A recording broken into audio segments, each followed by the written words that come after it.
Alhamdulillah wa salatu wa salam ala rasulillah ma ba'd. From the benefits of La ilaha illallah, taken from the book written by Shaykh Abdul Razak al-Badr Hafidhahullah. So he says in this benefit here, وَمِن فَضَائِلِ هَذِهِ الْكَلِمَةِ, from the virtues of this speech, La ilaha illallah, أَنَّ النَّبِيَّ صلى الله عليه وسلم, that the Prophet صلى الله عليه وسلم جَعَلَهَا أَفْضَلَ شُعْبِ الْإِيمَانِ, that he has made it from the pinnacle of Iman, the pinnacle of faith is La ilaha illallah. We know Iman is what you do internally and externally. Iman consists of those acts of worship that you do in your heart, those acts of worship that are witnessed on your tongue, and those acts of worship that are carried out on your limbs. This is al-Iman. The best of all three of these is anything which connects a person to La ilaha illallah. So La ilaha illallah in your heart, La ilaha illallah in those acts of worship that you're doing internally, La ilaha illallah, and anything which reminds a person of La ilaha illallah on his tongue, the speech of Tawheed, the teaching of Tawheed, the study of Tawheed, the removal of shirk, the removal of nifaq, and La ilaha illallah on your actions, the establishment of the salah, and likewise. All of this is from the shu'ab, and the afdal shu'ab, should we say, the peak and the pinnacle and the summit of al-Iman, of faith. ففي الصحيحين البخاري ومسلم من حديث أبي هريرة, on the authority of Abu Hurairah رضي الله عنه, أن النبي صلى الله عليه وسلم, that the Prophet صلى الله عليه وسلم said, الإيمان بدء وسبعون شعبة. Al-Iman has 70 odd branches. Iman can be proclaimed in so many different ways. Some of it is speech, some of it are actions, some of it are those things that are happening internally inside of a person where he is reminded about the oneness and the greatness of Allah. Al-Iman bid'un wa sab'una shu'ba. Al-Iman is 70 odd branches. But then he says, sallallahu alayhi wa sallam, a'laha, the highest of it, qawlu la ilaha illallah, the saying of La ilaha illallah. Now the ulama, my brothers and sisters, have said here, qawl doesn't necessarily mean that you just say La ilaha illallah and that sits you at the top of al-Iman. No.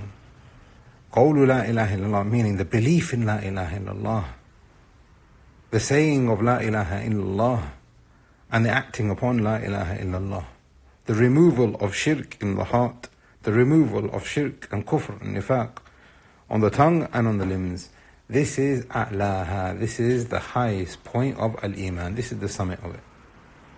Wa adnaha, and the lowest part of Iman, still part of Iman, we're not ridiculing it because it's still an act of worship, it's still something which is beloved to Allah, but he is saying here, sallallahu alayhi wa sallam, and explaining, not all acts of Iman are the same. So wa adnaha imatatul adha anit tariq, removing something which is harmful on the pathway. Now here, I just want us to reflect on something here. With everything that's happening in the world, you see a person calling out for help. They are poor, they are needy, they are starving, they are being oppressed. So the human response, Muslim, non-Muslim of us, say, this is dhulm. We need to help these people. We need to bring stability in their lives.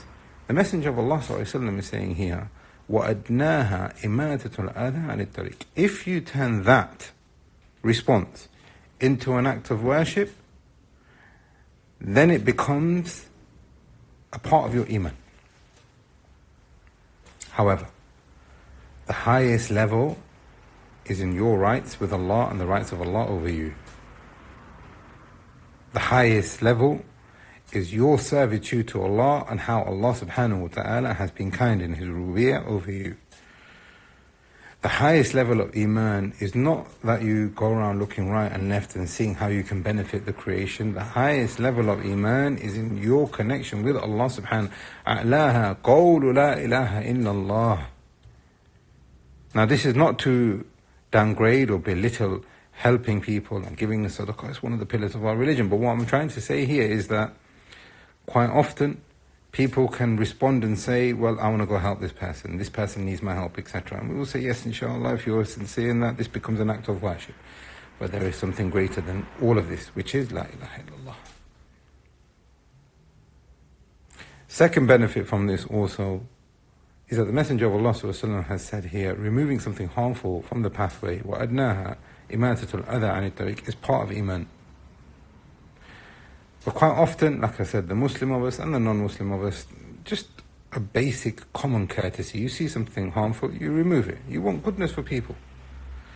But for the people of Emaan, something so trivial which will remind them of Allah and the Akhirah would then become an act of worship. And that's something which is absolutely essential for us to be rewarded and to see the rewards and the acceptance of Allah subhanahu wa ta'ala in the dunya and the Akhirah. Ikhlas, ikhlas, ikhlas. We ask Allah subhanahu wa ta'ala that He makes us the people of La ilaha illallah, and that Allah subhanahu wa ta'ala completes for us our Emaan in the dunya and our nur in the Akhirah. Wallahu a'lam, wa sallallahu ala nabiyyina Muhammad.